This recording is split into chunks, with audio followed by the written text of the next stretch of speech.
fini et c'est le soupir de soulagement. Voilà. Alors, bonsoir, merci de votre patience, on va commencer comme ça. Aujourd'hui, on va traiter d'un drôle de sujet. Et j'entends par drôle étonnant, parce que c'est à la fois un sujet médical, c'est à la fois un sujet qui concerne directement le judaïsme, mais pas que le judaïsme. Ça concerne également l'islam, pour ce que j'en sais, mais on va en savoir plus avec nos intervenants tout à l'heure. Ça concerne également des couples mixtes qui peuvent s'interroger. Et puis ça concerne aussi la législation. Donc vous voyez, c'est un sujet multiple, c'est un sujet à facettes. Et c'est un sujet qui nous touche, nous, personnellement. Alors, en tant que juifs, que communauté juive, parce qu'en même temps, c'est une question qui ne se pose pas.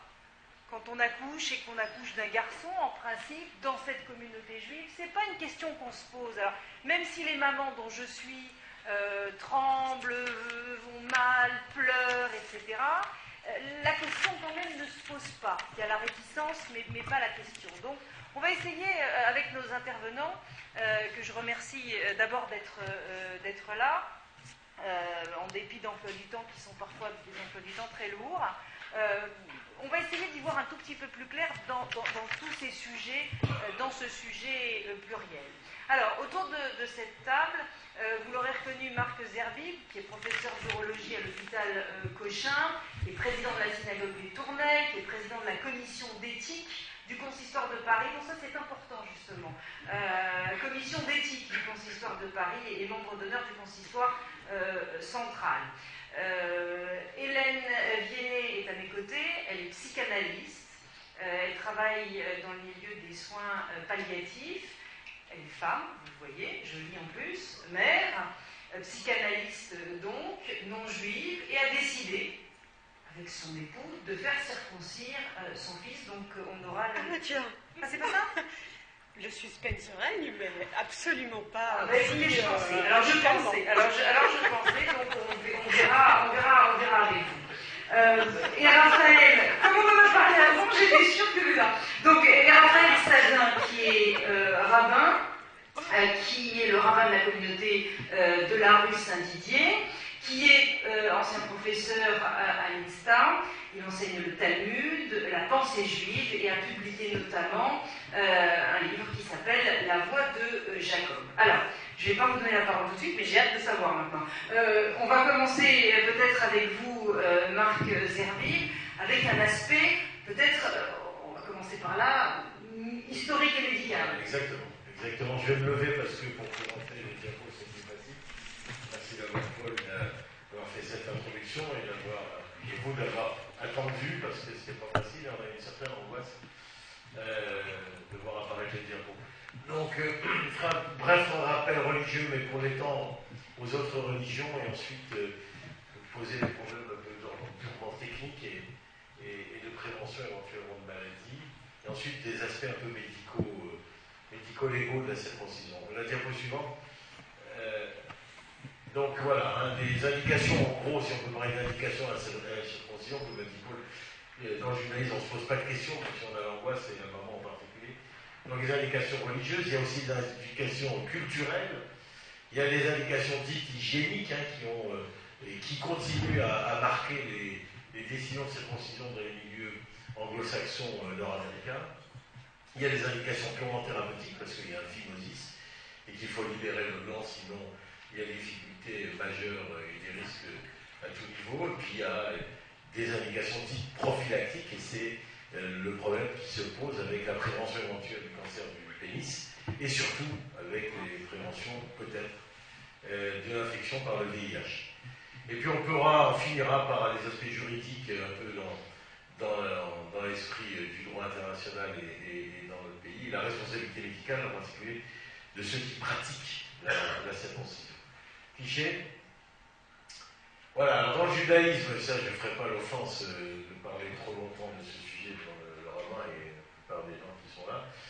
Donc on trouve la notion de circoncision, on a de l'alliance de la Brite, dans le chapitre d'Eler-Techa, qui est une des premières parachats de Bereshit.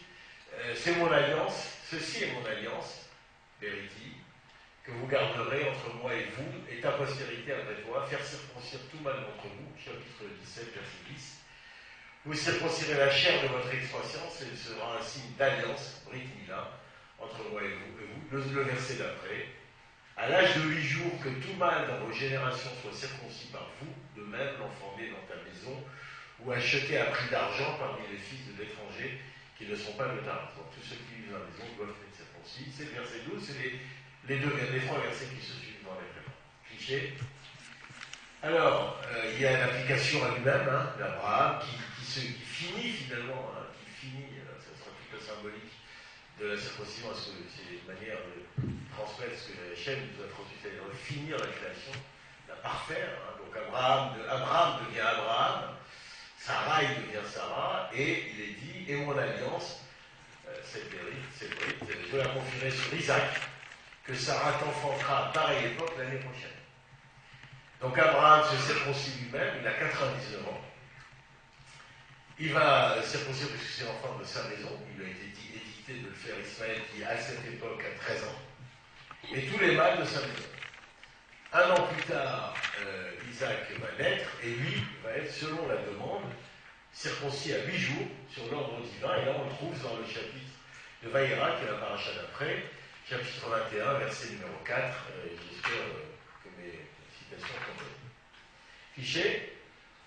Alors, ça c'était pour le judaïsme. Pour la chrétienté, on va le faire un peu dans l'ordre chronologique d'arrivée des trois religions monothéistes.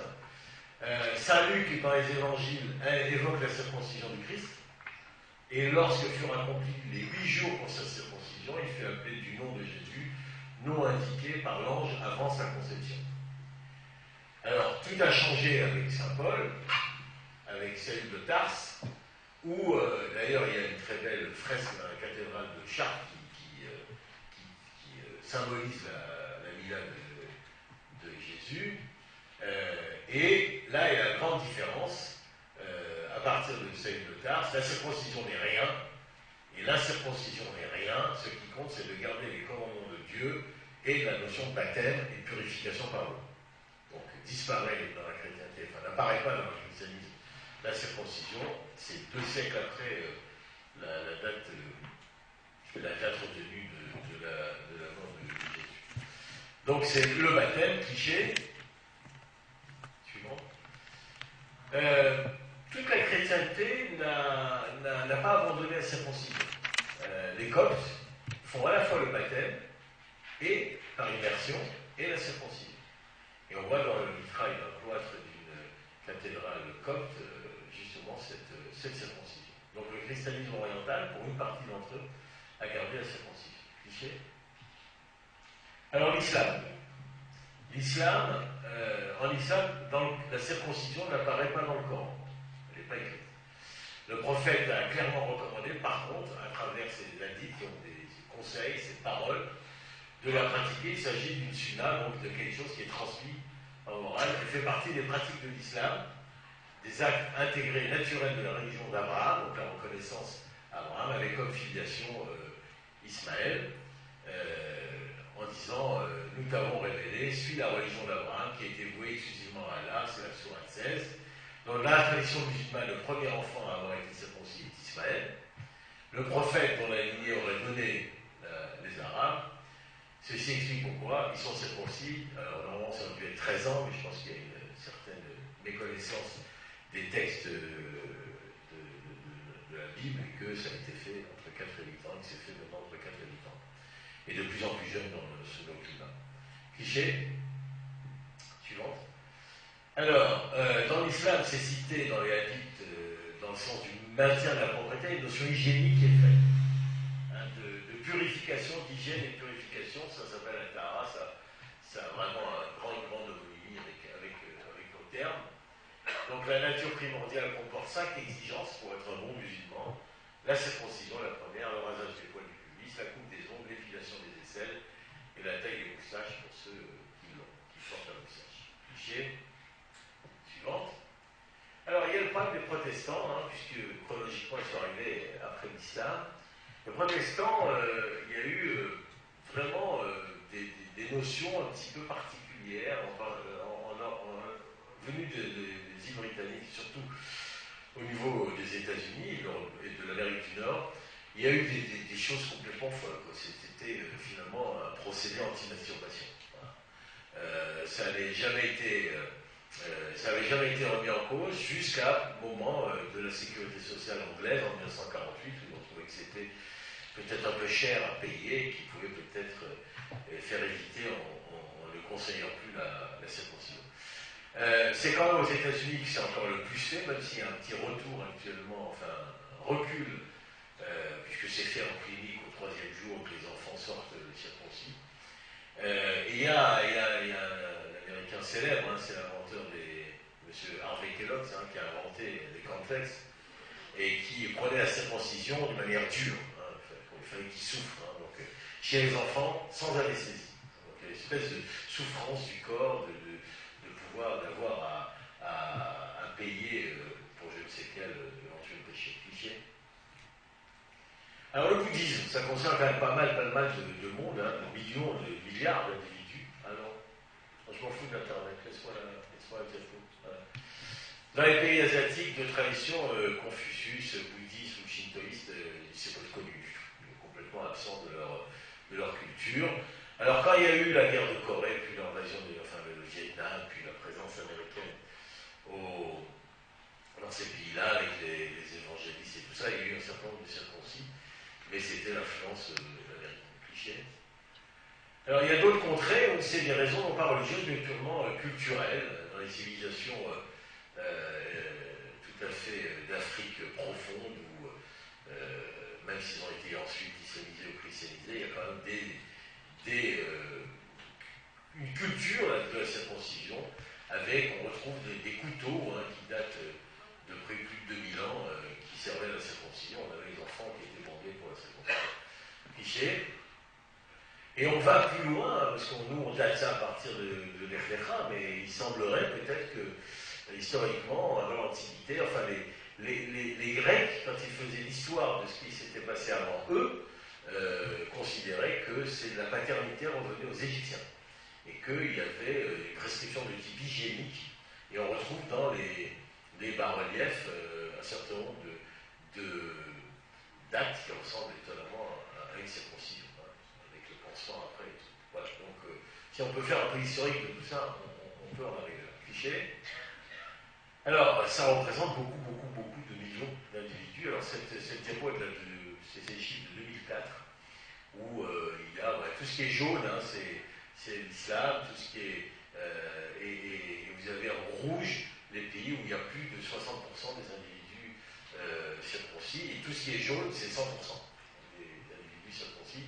Ça concernait 665 millions d'hommes en 2004 selon l'OMS, à la louche, hein, on va dire. Cliché. Suivante. Alors, c'est quoi la circoncision hein? Sur le plan médical, sur le plan chirurgical, c'est un acte chirurgical qui peut être thérapeutique lorsqu'il y a un phimosis, lorsqu'il y a un anneau au niveau du prépuce qui rend le décalotage impossible. Il y a des possibilités d'infection à partir du smegma, qui sont les sécrétions qui entourent du sillon analo-prépucial et du gland, qui risquent de s'infecter s'il n'y a pas une toilette. Et donc, il y a une fermeture de l'anneau prépucial, et ça peut être soit congénital, les gens naissent avec un phimosis et il faut les opérer, soit c'est acquis, c'est un émoi du vieillissement. Moi, j'ai le souvenir d'avoir circoncis un homme qui est en rétention d'urine, avec vraiment un bloc vésical, avec des reins qui ne s'évacuent pas, la vessie qui ne s'évacuait pas. On pensait qu'il avait un adéome de prostate, et puis en fait, c'était non, il fallait l'examiner, un phimosis très serré, à tel point qu'il n'arrivait plus à uriner. Et je l'ai circoncis. Pourquoi je vous parle de ça? Parce que c'est fréquent. L'anecdote, c'est qu'il avait 100 ans. Il avait 100 ans, je l'ai appelé Abraham.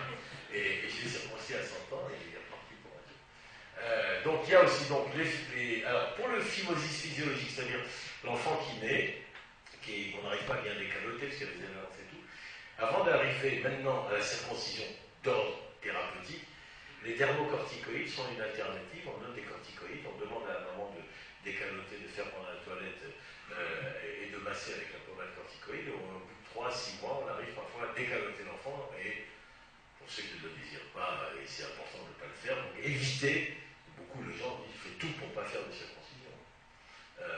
Évitez la circoncision. Alors, il y a des contre-indications dans toutes les religions. Il ne faut surtout pas circoncire un garçon qui est né avec un hypospadias. C'est quoi l'hypospadias? C'est l'orifice urétral qui ne s'abouche pas au niveau du gland pour uriner, mais qui, l'urètre est court et l'orifice, et les gamins font pipi par la face ventrale de la verge, plus ou moins haut par rapport à la racine de la verge. Donc il va falloir, dans leur prime enfance, leur reconstituer chirurgicalement un urètre, pour qu'ils puissent uriner avec un orifice qui soit le plus près du gland. Et pour faire cette chirurgie, on a besoin du prépuce. Parce qu'on fait des plasties de reconstruction avec besoin du prépuce. Donc, halakhiquement, moi j'ai été amené on m'a demandé par rapport à la halakha si je pouvais témoigner, je me demande ça comme médecin, témoigner que chez ce garçon, cet enfant-là, il fallait ne pas circoncire parce qu'il y avait un objet thérapeutique derrière. Donc il y a une alternative qui leur nous dira que peut-être de faire la goutte de sang qui permet. Et puis il y a tout le problème des hémophiles. Il y a le problème des catastrophes des hémophiles. Alors vous savez qu'il y avait une tradition dans toute la classe, finalement la civilisation berbère, donc là au sud de la Tunisie, sud algérien jusqu'à la classe. Il y avait un jour dans l'islam où on faisait des circoncisions de groupes de 10 000, 15 000 enfants, avec des grandes fêtes et tout ça. Et ils étaient circoncis par des barbiers. Et il y avait des catastrophes. Il y avait environ, je ne sais pas, une trentaine d'enfants qui décédaient. C'était vraiment sur les 10 ou 15 000, par hémorragie, par infection, par plaie du blanc, avec hémorragie secondaire, et en particulier les hémophiles méconnus. Et donc l'hémophilie, je pense que dans le judaïsme, il y a avant que l'hémophilie soit connue, on avait détecté cette possibilité de saigner d'une manière confinant à mortalité chez le nourrisson, qui fait, lors de notre parole, je crois que c'est des conditions où on doit ne pas faire la circoncision. Donc il y a eu vraiment des grosses catastrophes, et petit à petit dans l'islam, et en particulier dans la pratique moderne, il y a maintenant une circoncision qui se fait d'une manière chirurgicale, parce que ça se fait chez un enfant plus grand, contrairement au judaïsme, c'est à 8 jours. Et à 8 jours, c'est formidable parce que tous les facteurs hémostatiques et les facteurs anti-infectieux de la maman sont encore là. Donc ils coagulent, parce qu'ils ne sont pas hémophiles, normalement. Parce qu'ils ont encore tout. Et ça dure très peu de temps. 8, 12, 10, 12 jours, puisque la vitamine K ensuite est extrêmement volatile et s'élimine très vite. Donc ils ont une période de bonne coagulation juste à 8 jours. C'est quand même exceptionnel. De constater ça que médicalement, on retombe sur les pattes de ce qui nous avait été bibliquement commandé. Cliché. Alors bon, ça c'est pour les anesthésistes, parce que les enfants ne doivent pas souffrir. La douleur, en tout cas les anti-circoncisions accusent de faire souffrir, de mutilation. Bon, tout est possible. Soit des gaz anesthésiques extrêmement volatiles, c'est-à-dire qui vont s'éliminer très très vite, la lotane, la kétamine. Beaucoup maintenant font ça avec la crème Emla, qui est la crème anesthésique locale, qui donne une très bonne anesthésie. Il suffit de la mettre une bonne demi-heure autour du prépuce et il y a vraiment. Ou bien on peut faire des anesthésies en bague avec une anesthésie complète de toute la partie du gland et du prépuce. Cliché. Suivant. Bon, je vous épargnerai la technique, mais on peut faire pour certains, lorsqu'il y a un phimosis acquis, où il y a une indication thérapeutique de le faire, un certain nombre de patients nous disent surtout je veux ne pas avoir le gland découvert. Je veux pouvoir me recaloter, craignant que la sensibilité soit différente, sexuellement différente, et craignant d'être pris pour des juifs. On m'a dit, quand j'ai fait il y a tout le dramatisme de la guerre, c'est évident. Et quand j'ai fait des circoncisions avec personnes, j'ai eu plusieurs fois des gens qui m'ont demandé un certificat disant que c'était pour raison médicale qu'ils avaient été circoncis, et non pas religieuse. Donc il y a tout un passif, des gens qui disent gardez-moi le prépuce. Donc il y a plein de techniques qui permettent, quand on peut, de garder une partie de prépuce pour recouvrir le cliché. Suivante. Alors il y a plein de complications, comme dans toute chirurgie, il n'y a pas de chirurgie sans complications, des risques de saignement, d'hématome, il peut y avoir des retards dans la cicatrisation, il peut y avoir des cicatrices douloureuses, un sillon ballonoprépucial qui est hypertrophique, qui devient douloureux. lorsque c'est fait tard chez l'adulte qui choisit d'être circoncis pour les motifs religieux ou pour des motifs purement médicaux, il faut que le gland se réépidermise. Il y a tout un moment de cicatrisation pour que le gland, qui est normalement couvert et quasiment muqueux, s'épidermise comme, pas devenir une peau comme un épiderme, mais un tissu entre l'épiderme et la muqueuse. Et donc il y a eu, en Afrique du Sud en particulier, où il y a beaucoup donc, de circoncisions dites religieuses, il y a eu l'obligation de ne pas pratiquer ça dans le cadre d'une ritualité, hein, parce qu'il y a tout le peuple zoulou et tout ça qui font des circoncisions, mais il faut un contrôle médical, et il y a aussi quelques complications du sténose du BH chez l'enfant circoncis par rapport à l'enfant non circoncis. Cliché, je vais accélérer pour ne pas être trop long. Alors, la circoncision et la prophylaxie. Est-ce que ça permet d'éviter certaines maladies? On peut dire qu'il y a des preuves épidémiologiques qui montrent que la circoncision des nouveau-nés permet d'éviter un certain nombre de problèmes, en particulier d'infections urinaires, une éventuelle protection contre le cancer du pénis, mais il faut que ce soit fait très jeune.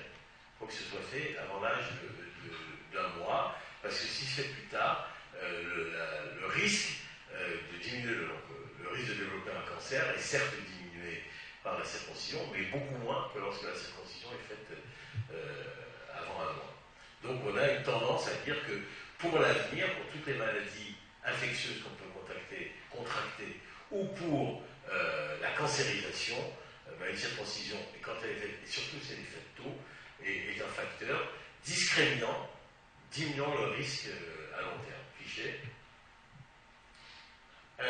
Voilà, alors, ce que j'ai posé comme question la Société américaine contre le cancer, avec Cancer Society, au topo de 2006, hein, What are the risk factors of penile cancer? La circoncision, même si elle réduit le risque de cancer du pénis, elle doit être faite très tôt après la naissance. Le risque est multiplié par 3 après 1 an et par 10 au-delà. Donc vraiment, ça donne vraiment une véracité et une authenticité à la circoncision avec le cliché. Alors le VIH.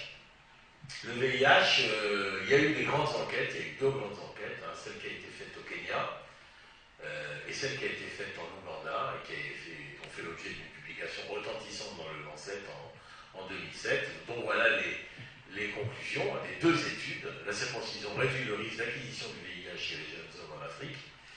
Le cas échéant, basé sur le volontariat, des campagnes de circoncision doivent être intégrées à d'autres interventions de prévention du VIH aussi rapidement que possible. C'est-à-dire que, attention, il ne faut pas dire plus de préservatif et tout ça, parce qu'on est circoncis, tout ça va derrière. Hein. Le dilemme ne pas aboutir à la non-utilisation du préservatif versus de toute façon cette utilisation, parce qu'on va les circoncire, l'utiliser, mais on sait que c'est une réalité qu'ils n'utilisent pas le préservatif. Alors au moins, si on peut diminuer le risque par une circoncision, pourquoi pas. On sait que les Africains vous disent, quand on mange une banane, on enlève la peau. Voilà. C'est leur expression. Hein. Voilà. Donc il y a une réalité, on peut cliché, donc l'OMS, suivant. Donc l'OMS, l'ONU-SIDA, l'UNICEF, voilà, il y a eu des déclarations officielles. La circoncision réduit pour l'homme le risque d'infection pour le VIH, mais n'offre pas de protection complète, c'est évident.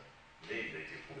Donc il y a des campagnes et l'Israel Medical Association, qui est une espèce de société israélienne médicale entre conseils de l'ordre et sociétés savantes, organise des campagnes où les Israéliens vont circoncire en pays zoulou et à Durban, en Afrique du Sud, des dizaines de milliers d'enfants par campagne. Il y a un très bon papier dans le dernier Javif, que vous devez tous recevoir, qu'a écrit Bernard Lebel, hein, qui vient de Lima et qui montre les campagnes des médecins israéliens ils ont formé des infirmiers localement pour pouvoir circoncire d'une manière hygiénique, propre et sans complications. Donc il y a vraiment l'investissement israélien dans cette lutte contre le VIH. Cliché. Voilà, donc pourquoi ça pourrait lutter contre le VIH? Parce que le prépuce est riche en cellules dendritiques qui joueraient un rôle de récepteur du VIH, c'est un transport ensuite lymphatique vers les ganglions et l'infection. Après un rapport contaminant le VIH chez les non-circoncis stagnerait plus dans le sillon banano-prépucial recouvert, donc avec l'humidité qui est propice. Et chez les circoncis, la kératinisation du gland semblerait être une barrière physique contre la pénétration transvasculaire du virus. Alors, la responsabilité médicale. En France, la circoncision n'est pas interdite. Selon l'arrêt de la Cour d'appel d'Aix-en-Provence de 1990, confirmé en 1991 par la Cour de cassation, dans les cas autorisés par la loi. Donc le chirurgien qui pratique une intervention dans l'exercice normal de sa profession jouit d'une immunité légale dans la mesure où son intervention a été justifiée par un intérêt thérapeutique. Ça veut dire qu'un chirurgien a le droit d'opérer la phimosis. Voilà. Là, normalement, s'il y a des ennuis après, et si on n'a pas la preuve qu'il y a un phimosis chez l'enfant, sa responsabilité peut être ignorée. De façon plus générale, les faits sont justifiés lorsqu'ils répondent à certaines pratiques professionnelles rentrées dans l'usage. Ça, c'est pour laisser dire qu'il vaut mieux circoncire chirurgicalement des enfants, c'est pour les petits musulmans, dans les conditions d'hygiène, parce que c'est mieux fait. Donc, pratique professionnelle rentrée dans l'usage, c'est une manière de dire que finalement, la Sécu aussi prend en charge. La circoncision fait partie, dès lors qu'elle est effectuée, des conditions chirurgicales réglementaires. Mais il faut, lorsque c'est un mineur, l'autorisation des deux parents. Et un seul ne peut accomplir cette acte de disposition. Il faudra la signature du père et de la mère. Suivante. Alors, en Amérique du Nord, il y a toute une volonté au nord de l'Europe et en Amérique du Nord de vouloir interdire la circoncision.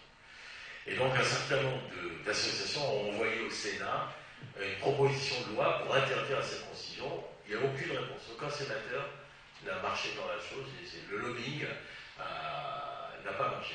Par contre, le lobbying anti-remboursement a marché, puisque au Canada et en Californie, c'est pas remboursé.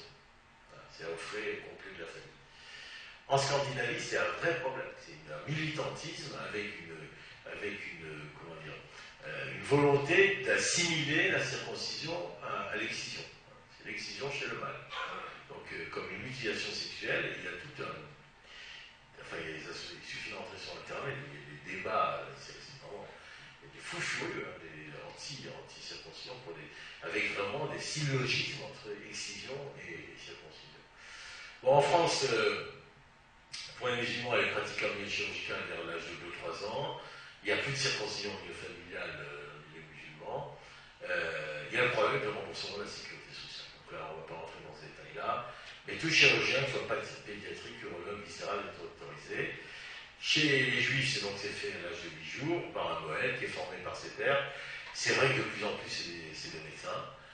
Dans le cas de la commission d'éthique, dont tu as rappelé que j'étais un des coprésidents avec Laurent Gilberman, il m'était arrivé, ça s'est un peu estompé, mais il y a 15 ans, on avait fait quelques conférences pour former les Moël, pour que je leur donne quelques conseils d'ordre urologique et chirurgicaux. Et donc, il y avait toute une génération de Moël, et le regretté comme le Rav Temstel, qui était médecin et pédiatre, était vraiment un grand militant pour enseigner et avoir toutes les règles d'hygiène et d'asepsie. Et donc toute une génération de Noël qui sont encore en activité là, tant mieux, sont extrêmement bien formés. Donc en France, il y a aussi un certain nombre de gens qui veulent avoir une circoncision avant la sortie de la maternité. Donc il y a certaines maternités où c'est organisé. Je crois que c'est la dernière, cliché suivant. Voilà. Donc c'est peut-être la plus ancienne des interventions chirurgicales, sans doute, avec la trépanation. Je pense aussi que la trépanation chez les Égyptiens était concomitante. Elle amène et la césarienne, ça aussi, c'est un grand doute pour la césarienne, puisque César aurait été ses premiers césarisés. Elle amène à des considérations médico-chirurgicales que je vous ai décrites, qui sont récurrentes depuis 2000 ans, c'est une éternelle actualité, prévention, hygiène, thérapeutique, est-ce que ça change la sexualité, et surtout, c'est un symbole religieux, spirituel, mystique, qui est assez spécifique des 2 des 3 religions monothéistes, et qui sont, en particulier pour l'islam, extrêmement majoritaires dans le monde. Je crois que c'est la dernière diapo, et je vous remercie.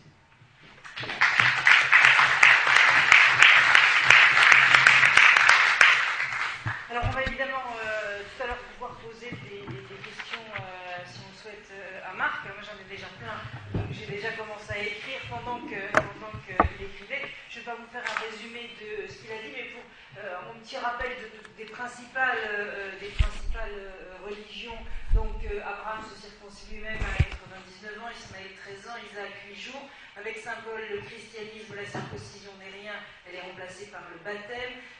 Les coptes font les deux, circoncision et baptême. Dans l'islam, elle n'est pas évoquée dans le Coran, elle est faite entre 4 et 8 ans. Chez les protestants, elle va jouer le rôle de procédé anti-masturbation. Aux États-Unis, on circoncie pour pas mal, on circoncie pour des raisons notamment hygiéniques pas mal. Le bouddhisme n'est pas concerné par l'histoire. Alors à quand elle remonte, on ne sait pas vraiment, mais un certain nombre d'historiens font remonter donc la circoncision aux Égyptiens. Quand en Afrique profonde, vous l'avez évoqué, il y a une culture de la circoncision. Voilà pour ce qui est du rappel historique. Je me garderais bien de faire un rappel médical. Alors, je me tourne vers vous parce qu'il s'est passé quelque chose entre nous d'assez rigolo.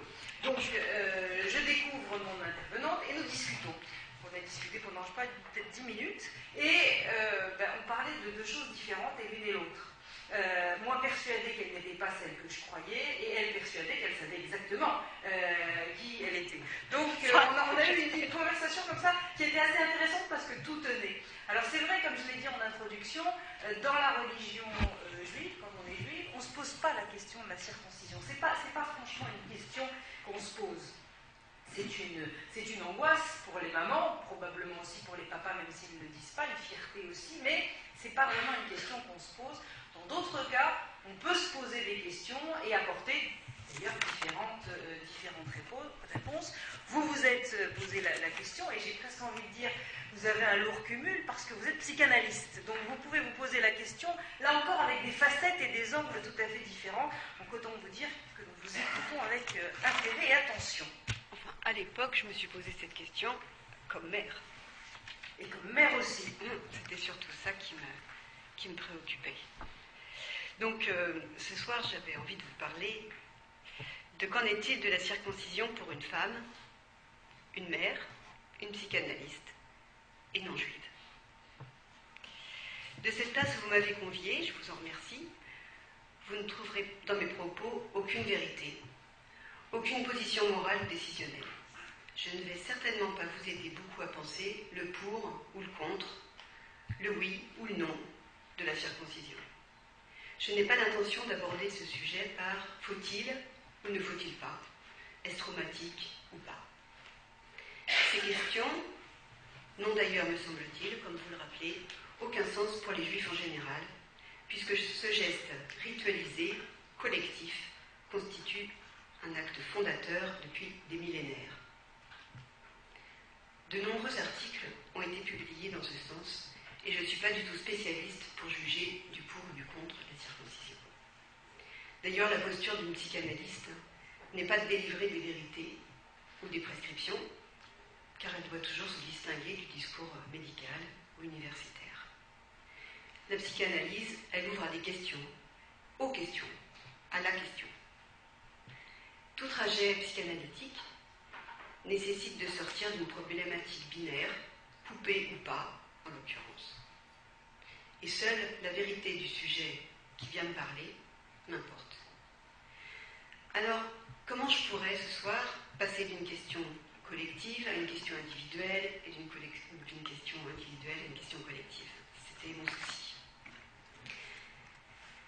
Ce fut pour moi, pour nous, mon compagnon et moi, il y a 15 ans, d'emblée une question.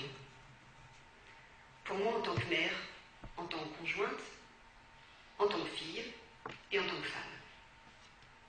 Cette question nous a orientés, nous a obligés à penser nos origines, notre perception du corps, des marques, du dire, du réel et du symbolique.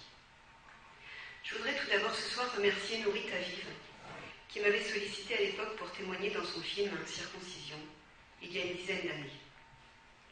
Et je voudrais remercier Michel Lévy-Soussan pour son invitation de ce soir. De fil en aiguille, si je puis dire, nous nous sommes rencontrés avec Nourit et j'ai pu formuler à l'époque le lieu de mes réflexions. Ce fut important car je suis ici aujourd'hui et cela m'oblige à m'y replonger autrement. C'est ce que je disais dans le film finalement, que l'important était de ne pas arrêter la question. Car dans la question, il y a de la transmission. Circoncision ou pas, ce qui m'importe, c'est la parole, quand elle est possible. Cette parole qui fait effet de transmission. De la transmission, il en advient, quoi que nous fassions, envers, pour ou contre nous. Et moins on l'énonce, me semble-t-il, plus elle opère dans ses effets pathogènes et fixants peut-être. La transmission, elle est riche si elle est soutenue par un questionnement. La transmission, elle se joue chaque jour, plus ou moins consciemment, et se relance avec nos rencontres, notre culture. Une femme enceinte, un homme, futur père d'un premier enfant, sont très perméables à ces surgissements d'histoire. Ce fut notre cas, à Marc et moi. Comment et que transmettre? Comment ne pas trahir? Comment soutenir notre lignée, nos ascendants, nos descendants? Une vision verticale. Comment soutenir nos différences et faire du nouveau avec le respect de l'ancien? Une vision horizontale, celle de la parole, celle de la question, entre nous. Le premier enfant, un fils. Mais la question devait se poser aussi pour une fille. Alors, nous n'avions pas voulu connaître le sexe de l'enfant avant sa naissance. Il était tellement important pour nous que cette question de transmission se pose pendant ma grossesse que nous ne voulions pas risquer d'en faire l'économie en sachant que ce serait une fille. Pourquoi écarterions-nous les filles des questions de transmission? Écarterions-nous les filles de la parole autour des questions de transmission? Ce fut un fils. Si la circoncision parle de transmission, elle parle aussi de la différence des sexes. Ce fut alors une décision difficile, car décision élue. Difficile à penser, à sortir du modèle binaire, coupé ou pas, pour s'élever et revenir à une décision qui serait de toute façon oui ou non. Pour le deuxième, ce fut moins aigu, notre deuxième fils. Il arrivait sur une route tout tracée. Dommage. Je pense que cela nous a manqué, à nous parents, de ne pas nous y être plus arrêtés, car un deuxième n'est pas un aîné. Le deuxième continue à interroger autrement sa place dans la fratrie, et notre place en tant que parents, notre place à nous dans notre histoire. Il interroge l'histoire, la place des vivants, la place des morts. Toute question ouvre à une plus grande liberté de parole. Ce sera le sujet de mon propos de ce soir. La question, la transmission, la coupure, la parole qui peut advenir de cette coupure, ou pas. De fait, comment puis-je prendre la parole si je ne suis pas circoncis de la bouche, malhabile de la bouche? La Bible fait signaler par Moïse sa difficulté de parole. Ne suis-je pas, dit-il, un incirconcis des lèvres? Il s'agit là d'un état d'incirconcision, qu'aucune circoncision ne peut faire cesser. Un sentiment d'entrave qui va jusqu'au fond de l'âme. Ce n'est pas seulement là une simple atteinte des organes, mais une inhibition de l'expression elle-même. Je cite Martin Buber. Histoire des traces, de construction psychique, d'entrée dans le langage, histoire de peur, de reconnaissance. L'histoire et l'histoire avec un grand H. Traces, marques sur le corps, blessures symboliques, écrivait Bettelheim. Mais le symbolique, n'est-ce pas aussi et surtout la parole? Le mot, la chose, la perte. L'entrée dans le langage se fait sur fond d'une nécessaire perte. Perte de la fusion à l'autre maternel. C'est ce que je vais développer ce soir.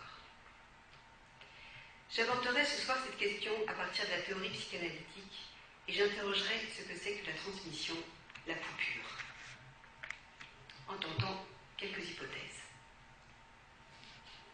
La circoncision et le judaïsme. La circoncision, comme vous le rappeliez, c'est le signe de l'alliance avec Dieu par la parole. Brit, c'est l'alliance, le pacte, et Mila, c'est la parole. Parole et acte du corps sur le corps. C'est en cela que cette question m'intéresse. Et je vais tenter de montrer comment la coupure, d'un point de vue psychanalytique, est par essence ce qui fait alliance du corps et de la parole. Idée de prime abord assez paradoxale.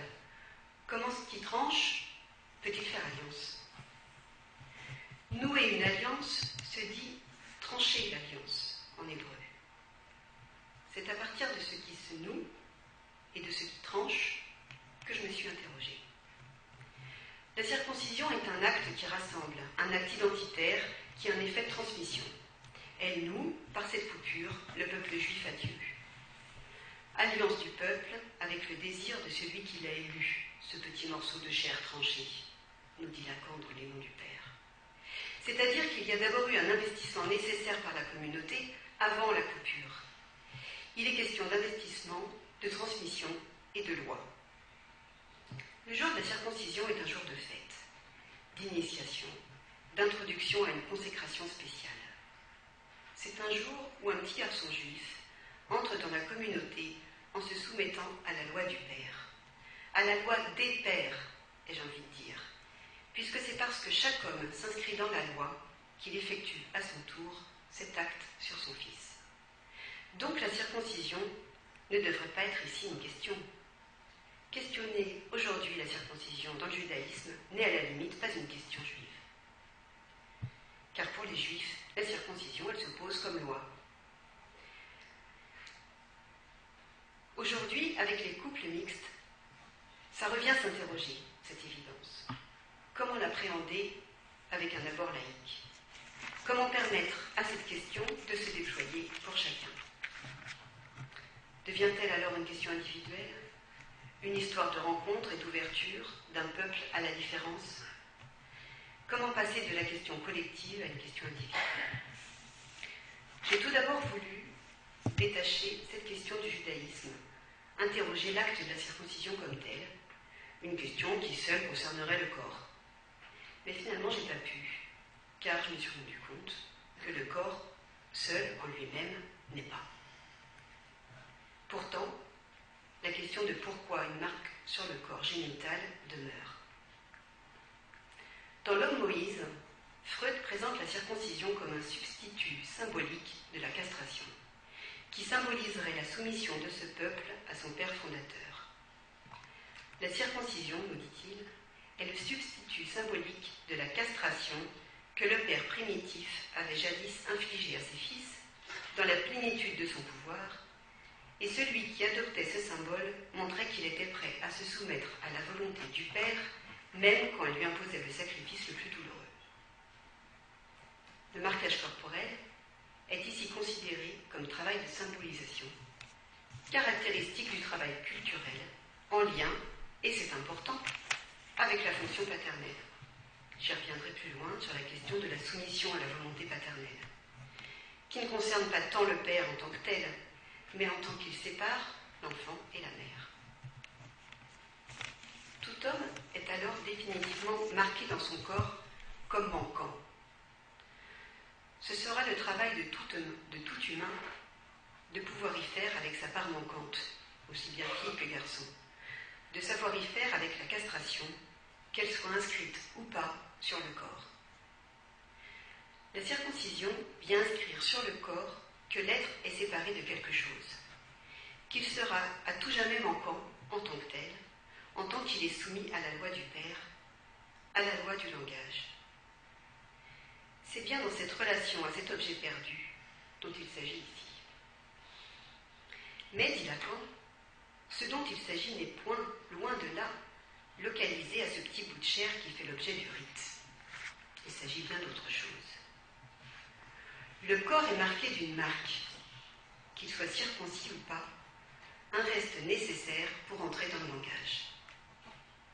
Chaque sujet doit se constituer, se construire avec ce qui lui est transmis, et avec sa part manquante, l'objet manquant. Alors il pourra écrire sa propre partition, chanter ses mélodies intimes et personnelles à partir des données familiales primaires de ce manque constitutif. Tout enfant est métissage. Il vient inéluctablement de deux lignées. Alors il se construira, et établira ses choix à partir de celle-ci, de ce que chacun de ses parents lui aura transmis, de ce qu'ensemble lui transmettront, et de ce que lui entendra consciemment et inconsciemment de cette transmission. Transmettre est donc une nécessité sociale. On se confronte à des règles, comme celles des systèmes de parenté ou des rituels, que l'on ne peut transgresser qu'en payant un prix. En tout cas, le prix de devoir en penser quelque chose, de l'élaborer peut-être. Transmettre, c'est aussi une nécessité psychique, car ce que l'on est n'est qu'emprunt et legs. Tout sujet n'existe qu'entre l'emprunt et le legs. J'en arrive à la question de l'entrée dans le langage. L'entrée dans le langage se fait sur fond d'une perte nécessaire. Tout petit humain arrive au monde dans un bain de langage. Ça parle toujours avant sa naissance. Puis, ça parle de lui, de son corps, de son apparence, de ses ressemblances. Ses cris, ses sons, ses mimiques sont interprétés. Ils sont pris dans le discours de la mère. On dit qu'ils sont symbolisés par elle. Le corps réel de l'enfant, ses cris, sa faim, ses selles, est pris dans l'imaginaire de la mère et dans le symbolique, ce qu'elle interprète de ses signes. Mais il n'y a pas de concordance entre l'enfant imaginaire et l'enfant réel. Ça ne se colle pas. Il y a de l'insatisfaction et de l'incompréhension. C'est grâce au fait que ça ne se colle pas, à cette non-concordance, à cet écart entre l'enfant imaginaire et l'enfant réel, qu'il aura, cet enfant, la chance d'advenir comme sujet. Car ils peuvent ainsi se différencier l'un de l'autre. De cette incompréhension, de cette insatisfaction, émerge une interrogation. Et la réponse ne sera jamais celle à laquelle on s'attend. Et de cet inattendu, de cette méconnaissance, il advient une place possible pour le sujet. Finalement, c'est parce que la mère est manquante qu'elle ne peut pas combler complètement son enfant qu'il aura, lui, une place possible. Pour le dire autrement, toute enfance, c'est un enfant qui n'est pas encore pris dans le langage, est d'abord l'objet de la mère. Et la circoncision viendrait représenter sur le corps cette séparation, inscrire qu'elle n'est pas tout et que lui non plus, il ne la comble pas. Qu'elle désire ailleurs. Et c'est justement là où ça parle, là où ça interroge, que s'introduit le grand autre, la métaphore paternelle. Que la condition pour être sujet, c'est d'être manquant. La circoncision serait un représentant de l'objet perdu.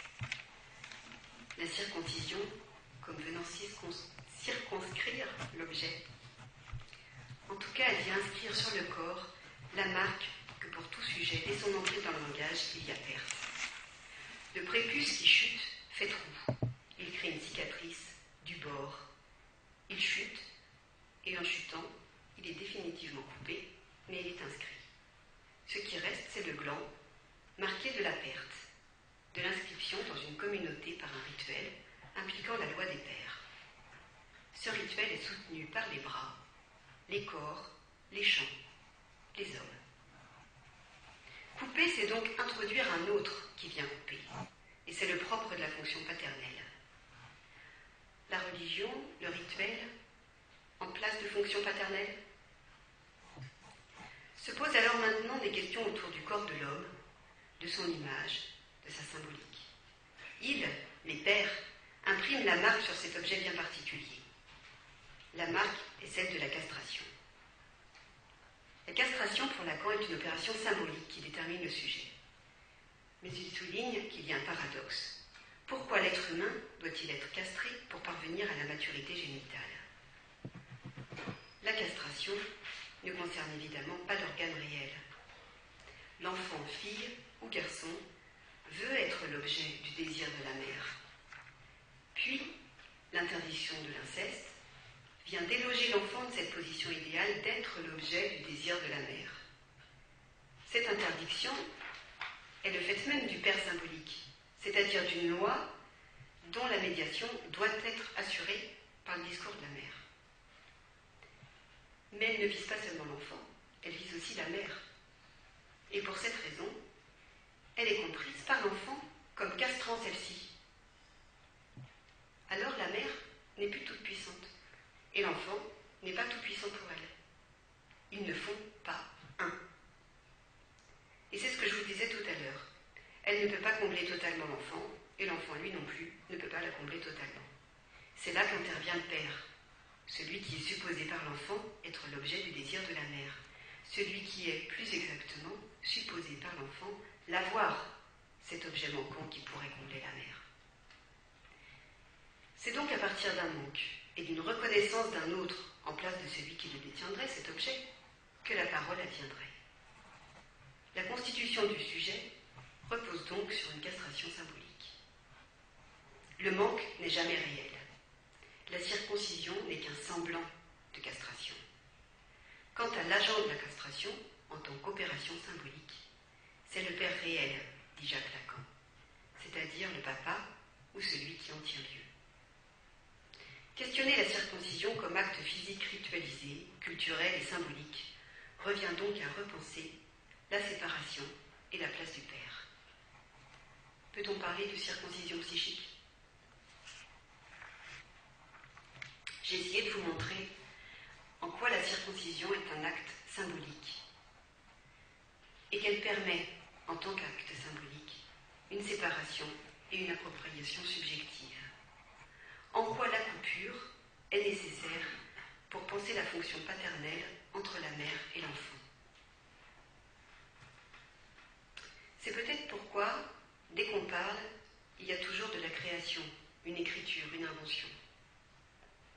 Et je me suis fait la remarque, puisque je pensais à Norit au début de mon propos, qu'elle est passée du film Circoncision à 3 films autour de la langue.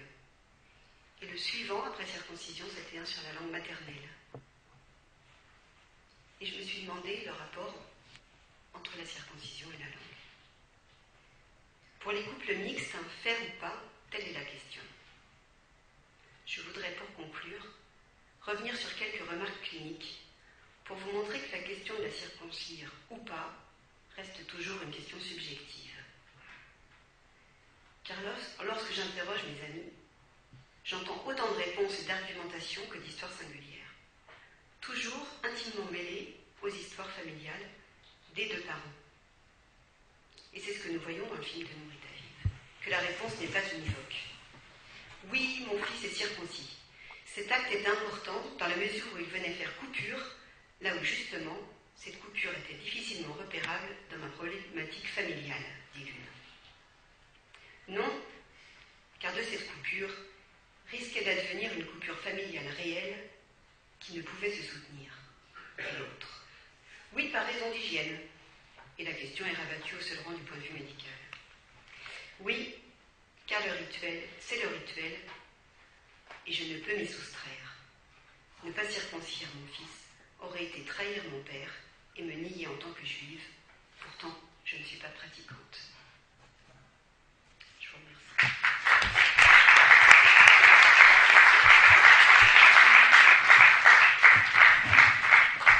Alors, là encore impossible de faire un véritable résumé.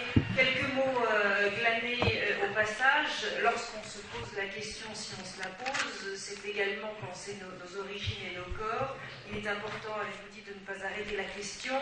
La parole a un effet de transmission. Comment transmettre, ne pas trahir, comment soutenir nos différences. Le questionnement était très présent dans votre exposé. Vous avez parlé d'enfants imaginaires, d'enfants réels. Ces deux-là, ça ne colle pas, et c'est peut-être parce que ça ne colle pas justement que l'enfant va trouver une place possible, va peut-être exister.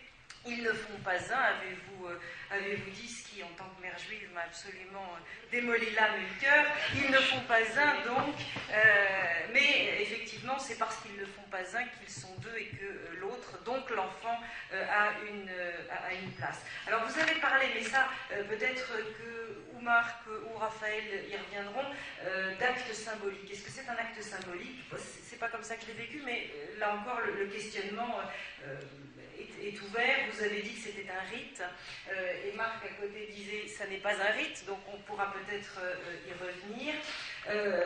Vous avez parlé également de penser la séparation, ce qui permet de repositionner peut-être la place du Père, et vous avez parlé d'objets perdus. Et c'est là-dessus que j'interpelle Raphaël Sadin. Qu'est-ce qu'on gagne en perdant? On gagne sûrement l'essentiel. Bien, je commence? Allez-y. Très bien.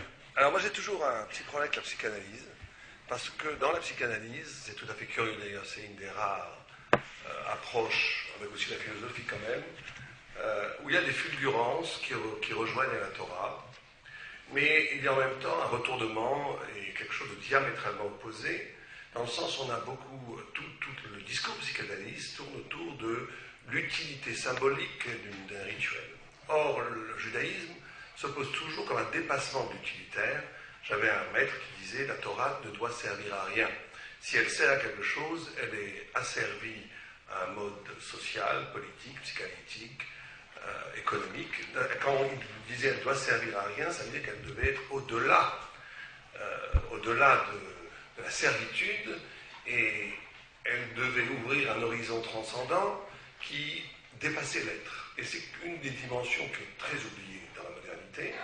Et vous savez qu'il y a des grands mouvements qui s'appellent comme le New Age aux États-Unis, qui commencent un peu à prendre en France, où on convoque des pratiques spirituelles pour être bien dans sa peau.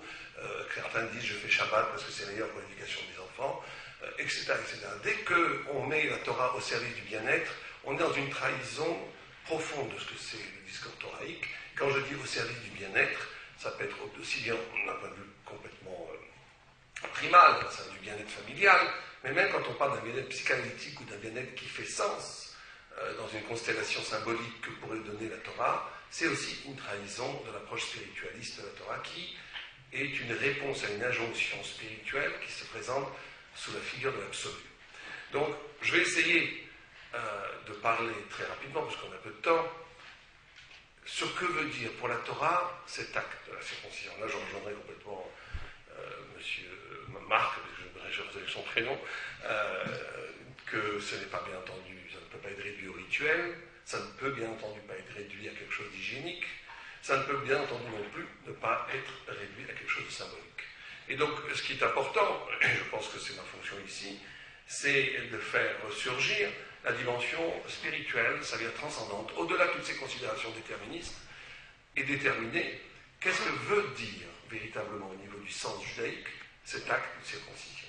Tout d'abord, un détail, mais qui a son importance, c'est quand même quelque chose d'assez extraordinaire d'un point de vue, si on reste encore au niveau du réel, d'un point de vue historique, que la circoncision est une pratique extraordinaire. Comme vous avez dit très bien au début, c'est une question qui ne se pose pas. Le Midrash explique pourquoi elle ne se pose pas. C'est parce que c'est une des mitzvot, un des commandements. Le commandement, c'est pas le vrai mot, il y a un des liens entre nous et Dieu qui a été accepté avec amour à l'origine par le peuple juif. Et le Midrash nous dit déjà il y a 20 siècles que un commandement, que toute mitzvah qui a été acceptée par le peuple juif avec amour sera toujours tenue par le peuple juif. C'est-à-dire qu'elle est inscrite, si on parle d'une inscription, c'est pas simplement une inscription physique, elle est inscrite dans un acte, dans une alliance qui est primordiale à l'identité même du peuple juif. Et c'est tout à fait curieux quand j'ai des débats d'une autre nature, surtout en Israël, où le débat est très virulent, où vous n'allez pas en France, sur laïcité, Torah, avec des gens très intelligents et très sympathiques d'ailleurs, en Israël, en hébreu, avec des laïcs anti-religieux. Très souvent, l'un de mes arguments de masse, je lui pose la question, je ne me mens pas, est-ce que tu as circoncis ton fils? Et il me répond 99%, il me dit oui. Et je lui dis, mais c'est un acte barbare, tu n'y crois pas, tu mutiles ton fils, qu'est-ce que tu fais? C'est la fille à ta petite, ce qu'ils appellent le fameux slogan, c'est une coercition religieuse que tu appliques à ton fils. Et il est incapable de se l'expliquer pourquoi il le fait, parce que c'est effectivement profondément lié à l'identité juive. Mais sur le sens même de la vérité, et là vous l'avez effleuré, c'est pour ça que je dis dans la psychanalyse, il y a quelque chose qui ne rejoint pas la Torah, mais qui fait écho à la Torah. Simplement, on va expliquer les choses exactement à l'envers. Le judaïsme explique des conséquences physiques à partir d'une constellation spirituelle. C'est que toute la grande différence va être là, et on pourrait presque couper tous les débats du monde en deux parties. Il y a des personnes qui pensent à partir de la matière, et qu'avant tout il y a matière. Quand je dis matière, je veux dire réalité, je veux dire processus, et qu'à partir d'un certain processus physique, psychique même, aboutissent des sophistications qui peuvent être très spirituelles. C'est une théorie qui pose la matière, beaucoup de scientifiques d'ailleurs ont cette approche, où l'intelligence ou la lumière n'est que le produit du silex, on va dire d'une façon symbolique. C'est-à-dire où la lumière n'est que le résultat du réel. Le réel est avant tout. Et on va expliquer toujours un réel à partir du réel. Et on va être obligé de convoquer le symbole ou la sophistication d'une certaine réalité qui va prendre des figures plus spirituelles, plus intellectuelles, plus culturelles. La Torah dit exactement le contraire. Parce que la Torah dit Dieu a créé la Torah avant le monde. Ce qui veut dire, d'un point de vue profond, Lévinas en parlait énormément, que la Torah est plus vieille que le monde. C'est-à-dire qu'il existe une dimension spirituelle qui n'est pas conditionnée par un processus matériel. Et l'être, le réel et toute l'histoire de l'humanité doit être considérée comme une mise en scène, comme une possibilité de mise en acte de problématiques fondamentalement spiritualistes. Et bien entendu, nous on s'inscrit dans cette deuxième vision. Alors, on a parlé de la brite. La brite veut dire alliance, mais étymologiquement en hébreu, ça veut dire briat, c'est-à-dire création. Et quand vous voyez qu'il y a une brite dans la Torah, on emploie, et je vais faire allusion, c'est très intéressant, dans la Torah on parle de koret brite, couper une alliance. Et le Gaon de Vilna s'interroge, une alliance, pourquoi est-ce que c'est coupé? Normalement, une alliance, c'est un nœud, c'est un rapport d'être l'un avec l'autre. Et le Gaon de Vilna donne une image symbolique magnifique, où il dit, c'est comme si deux êtres s'aimaient énormément, et qui devaient se séparer, et ils ne veulent pas se séparer, mais ils doivent se séparer. Et vous savez que dans la Bible, très souvent, dans le Tanakh, quand on fait un pacte, on prend une assiette, on la casse. D'ailleurs, un minhag ashkénaze, quand on fait des fiançailles, on prend une assiette, on la casse, c'est une expression de brite, et chacun prend un morceau d'assiette, ou du kéli, ou de l'ustensile. Et c'est comme si on disait, même si tu n'es pas là, je suis avec toi parce qu'une partie de moi reste avec toi. C'est une sorte d'amour qui va défier la séparation spatiale et temporelle, une façon d'être avec l'autre au-delà du temps et de l'espace. Et cette notion de koret brite, c'est que justement, il y a une façon de communiquer qui passe par la présence, par la plénitude des corps qui se rejoignent, par la proximité du langage, la proximité d'une présence d'être ensemble, mais il y a un secret de la brite, de toute alliance, c'est cette capacité d'être ensemble, au-delà même du fait visible d'être ensemble. Si j'aime vraiment ma femme, qui est en Israël actuel, je suis avec elle, même si elle n'est pas là. Et si elle m'aime vraiment, et je l'espère, elle est avec moi et je suis avec elle, même si elle ne me voit pas. Ça veut dire que la brite, l'alliance, de façon générale, je ne parle pas simplement de la brite Mila, la brite, l'alliance, c'est cette capacité d'être avec l'autre partie de l'alliance, au-delà de tout conditionnement, au-delà de toute, justement, réalité de ce rapprochement. Parce que si, effectivement, on est proche parce que les conditions font qu'on est proche, si on est proche parce qu'on vit dans la même maison, si on est proche parce que c'est une façon protocolaire ou contractuelle, on est obligé de vivre ensemble, on est obligé de partager le pain, tu me donnes, c'est donnant, je te donne ça, on est actuellement, en vérité, fondamentalement pas ensemble, on est collés ensemble, on est noués ensemble, mais on n'est pas ensemble. Être véritablement ensemble, c'est l'alliance. C'est-à-dire que je suis avec toi parce qu'une partie de toi, c'est moi, et une partie de moi, c'est toi, et une partie de toi, c'est moi. Et donc, c'est un échange d'identité qui fait par le pacte d'amour et de sang qui sont signifiés par les Brit Mila. Notamment dans la Brit Mila, dans les Brites en général, dans la Brit Mila, précisément dans la Brit Mila. Donc, quel est cet échange qui s'opère entre nous et Dieu? C'est très simple, nous dit le Gaon de Vilna et le Maharal de Prague aussi. Il nous dit, l'échange se passe au niveau, nous coupons une partie de la chair au lieu même de l'avenir de l'homme.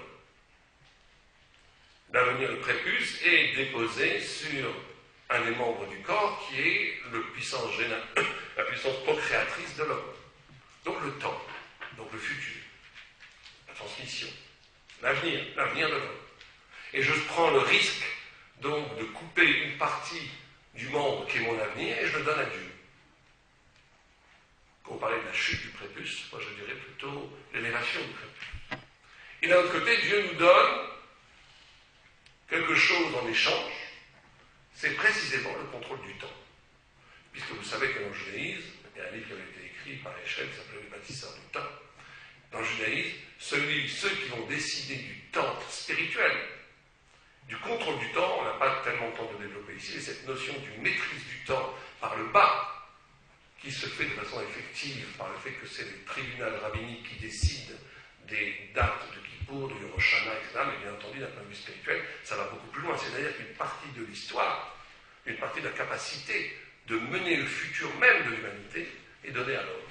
Et là, on a donc une sorte de force humaine qui est donnée à Dieu, et donc en retour, une force divine qui est donnée à l'homme, puisque l'homme va être le maître du temps. Donc ça, c'est la première notion qui me paraît fondamentale. Et vous avez parlé aussi de la parole. Vous savez que Brit Mila, la Mila, effectivement, veut dire aussi parole. Mais il y a aussi cette idée de hôte. Hôte, c'est-à-dire la notion de hôte, c'est un signe. Un signe. Or, hôte en hébreu veut dire en même temps signe, mais veut dire aussi autre chose, veut dire aussi la lettre. La Brit Mila serait donc un signe, mais serait donc une lettre et renverrait de façon verticale à la notion de parole. Pourquoi? Parce que vous savez que pourquoi est-ce qu'en hébreu, une lettre s'appelle hôte? Hôte a pour forme étymologique, pour racine étymologique, ce qui est donné en araméen, ati, ata, ça veut dire visitation, venir. C'est-à-dire que la lettre, le langage, le texte, est cette capacité cette capacité de visitation, c'est-à-dire cette capacité de faire descendre sur terre une illumination spirituelle, divine, qui est proprement infinie, qui prend place dans le texte. Le secret même de l'invention de la textualité dans le judaïsme, dans la Torah, c'est que, et c'est pour ça que vous savez que quand la Torah est donnée au début, dans le texte de la Torah, c'est extraordinaire, la Torah est donnée sous forme d'éclair. La notion d'éclair, c'est la notion d'une révélation qui ne peut pas être captée. La lumière m'aveugle en apparaissant, elle disparaît au même instant où elle apparaît. C'est pour ça d'ailleurs que vous savez, quand vous avez parlé de bégaiement de Moïse, que Moïse ne pouvait pas parler, ce que dit le Maharal de Pâques, Moïse était à un tel niveau spirituel, il était au niveau de la pensée, l'homme étant constitué dans toute la Torah par pensée, parole, acte, qui correspond à 3 niveaux d'âme, qui s'appellent Neshama, Ruach, Nefesh. Or, la pensée, pour la Torah, c'est pas penser, parler en silence, qu'est-ce que demain je vais faire, comment je vais pouvoir combler mon compte en banque. La pensée, c'est cette capacité justement de visitation, d'être capable de penser une dimension de la vérité absolument éternelle, infinie, absolue. Et Moshe Rabbeinu était tellement investi de ce niveau de pensée qu'il ne pouvait pas parler, la parole explosait, cédait sous le poids de l'infini, ce n'était pas captable comme ces éclairs. Or, juste après le don de la Torah, là, il y a une sorte de changement sémantique fabuleux. Le texte ne parle plus du tout d'éclair, le texte parle de lapidim. Lapidim, ça veut dire en hébreu des torches. Donc une lumière qui peut, oui, s'échanger. Et d'ailleurs, on voit que plus tard, Moïse n'a plus aucun problème de parler.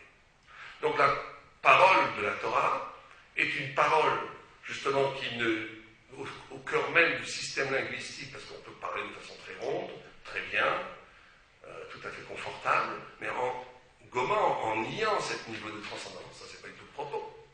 Or, une parole qui est qu'au niveau du roi. Aucun intérêt pour la Torah. Mais une parole qui essaye de faire ressusciter, d'être visitée par cette mission d'infini de la Neshama de l'âme, c'est une parole qui prend le risque de s'échouer, de se noyer, de se briser, de se casser.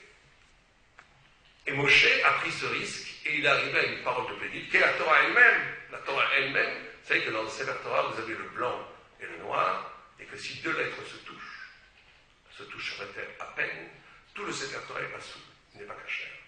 Et nos sages nous expliquent que si 2 lettres se touchent, le Sefer Torah n'est pas souple, pas tellement à cause des lettres, à cause du blanc. Le blanc lui-même, entre les lettres, est une écriture, justement une écriture qui est assez secrète, que les kabbalistes étudient énormément, qui est, tout le monde comprend que le blanc passe à une page blanche, on peut dire une infinité de choses, tout est possible, c'est cette notion d'infini. Les lettres sont noires et sur les lettres, vous avez des tagim. Des tagim, c'est des couronnes. Et nos sages nous enseignent que ces couronnes font le lien entre le fini de l'écriture et l'infini du blanc. Et c'est ça la Torah. Une parole capable d'être tout à fait circonscrite, tout à fait précise, qui dit la loi, mais que cette loi est infinie par le fait qu'elle est inépuisable, infiniment interprétable. Et que c'est ça la parole. La parole, c'est la capacité d'un dit qui supporte l'infini. Or, justement, dans la Brit Mila, la notion de la Brit Mila, pourquoi est-ce que cette Brit Mila, c'est cette notion d'infini elle-même? Pour 2 raisons. La première raison, c'est parce que la notion même de Brit Mila est interprétée depuis très très longtemps. On va dire même 3 raisons. Une première, vous en avez parlé, de finitude de l'homme, que l'homme n'est pas complet tant qu'il n'a pas fait la Brit Mila. Mais une deuxième, c'est la capacité d'accueillir l'altérité. Le prépuce est considéré dans la Torah comme une clipa en hébreu ça veut dire une écorce, qui fait que l'homme serait enfermé au cœur même de lui-même, de son ego, et le fait d'abolir cette clipa, c'est la possibilité même de l'accueil de l'autre. Et cette possibilité de l'accueil de l'autre n'est pas simplement une question éthique, comme l'a peut-être trop pensé Lévinas, mais une question profondément intellectuelle. L'intelligence dans la Torah étant considérée fondamentalement comme la capacité d'être sensible à un horizon du sensé que je ne connais pas. D'accueillir l'altérité conceptuelle, c'est l'essence même de l'intelligence dans la Torah. Et là, on va faire plaisir, et c'est pas du tout pour faire plaisir, et peut-être ça ne va pas faire plaisir, la Gemara dit, alors pourquoi la femme n'a pas besoin de se circoncire?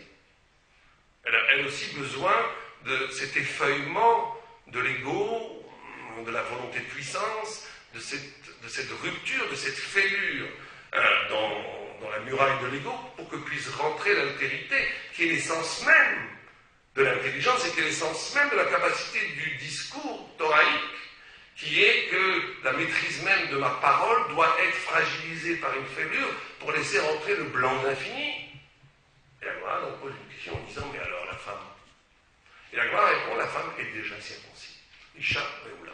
La femme est circoncis. La femme serait, je pense que là, la Chimie s'y reconnaîtra, qu'il y a une notion d'accueil, une notion il y a une notion de capacité, non pas génétique, bien entendu, mais dans la symbolique même de ce que c'est une femme, de pouvoir accueillir, sans cet acte de la circoncision, l'autre. Il y a une dernière notion qui me paraît aussi fondamentale, c'est que Mila, dit le Rav Hirsch, il dit pourquoi on n'a pas dit, vous avez parlé de coupure, pourquoi on n'a pas dit choter, on dit Mila. Pourquoi Mila il dit Mila, pour l'étymologie, une autre source qui est moule. Moule, ça veut dire être devant. Être devant. Être devant, faire face à. Et il explique que la Brit Mila va nous permettre de faire face à quoi? Au désir. Il amène énormément de cas, qu'est-ce que c'est un orla? 3 ans, un arbre, les fruits d'un arbre, on s'appelait orla. Orla, ça veut dire prépuce, on va dire. La orla, c'est ce qu'on enlève quand on fait une Brit Mila. C'est le prépuce. Or, les fruits des 3 premières années d'un arbre s'appellent orla. On appelle arlélève, ça veut dire des incirconcis du cœur dans la Bible, ou bien, comme vous l'avez évoqué, incirconcis de la bouche. Et que la Mila va être avec cette capacité de faire face au désir. Alors, qu'est-ce que ça veut dire, ce face-à-face au désir? Ça veut dire quoi, faire face au désir? Alors, Rav Hirsch nous dit la chose suivante.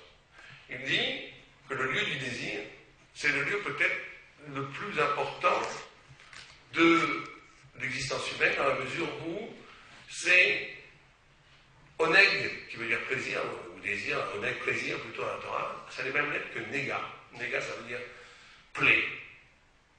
Et donc le plaisir et le désir vont être l'instant dans la vie où on peut être en fusion totale avec celui qui nous donne ce plaisir. Quand je mange quelque chose, je peux être comme un enfant qui tète le lait de sa mère, qui est en fusion avec sa mère.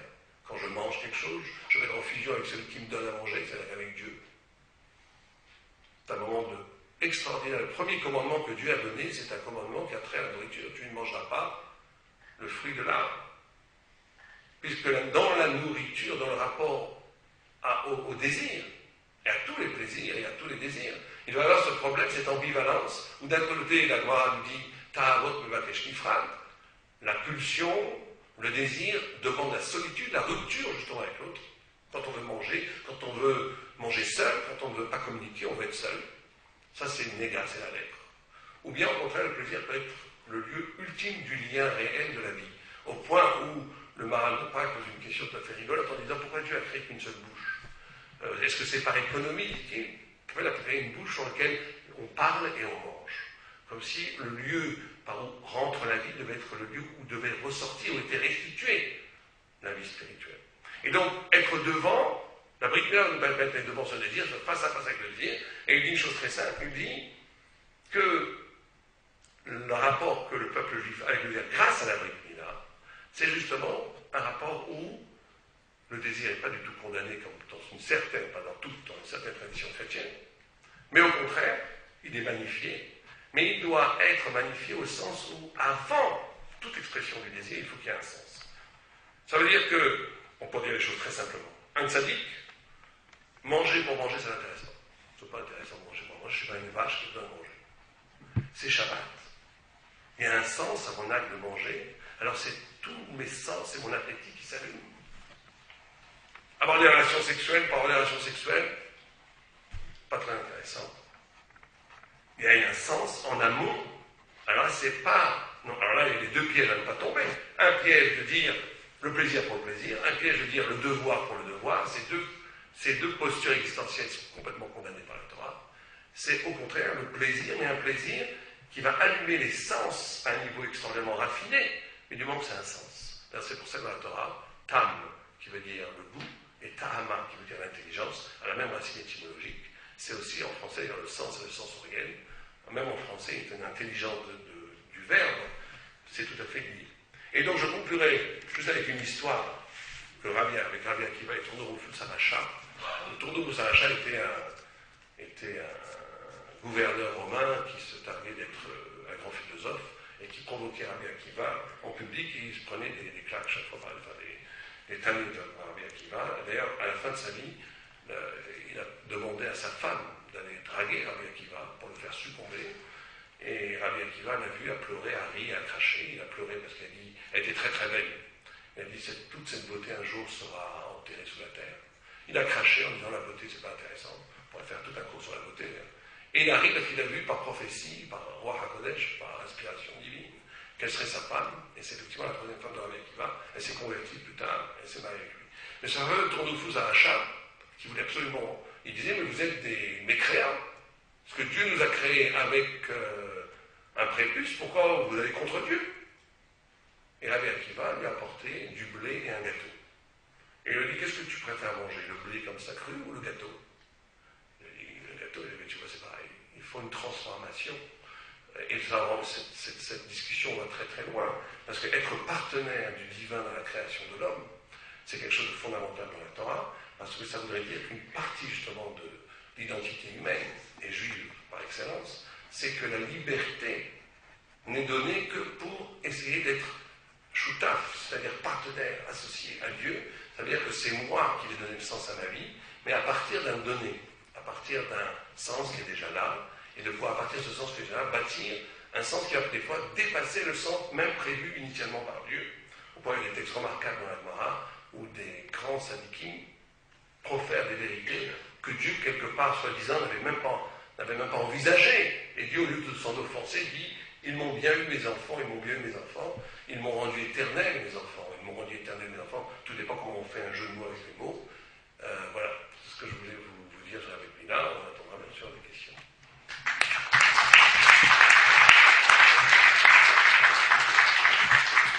Alors vous avez commencé votre intervention par un scoop, la Torah ne sert à rien.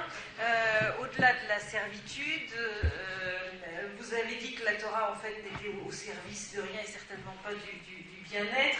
Vous avez balayé en ce qui concerne la Brit Mila, l'hygiène, le symbole, le rituel, pour replacer votre discours sur le spirituel. Vous avez parlé du sens du judaïsme. C'était une non-question, cette histoire de circoncision. Et vous avez dit que eh bien, tout lien qui s'accepte avec amour perdure pour l'éternité. Puis vous avez expliqué ce que c'était finalement que l'alliance, être avec l'autre au-delà du temps et de l'espace. L'alliance, avez-vous dit, c'est l'échange d'identité. Alors, on a essayé de mieux comprendre en vous écoutant ce qu'était cette alliance dans la Brit Mila avec Dieu.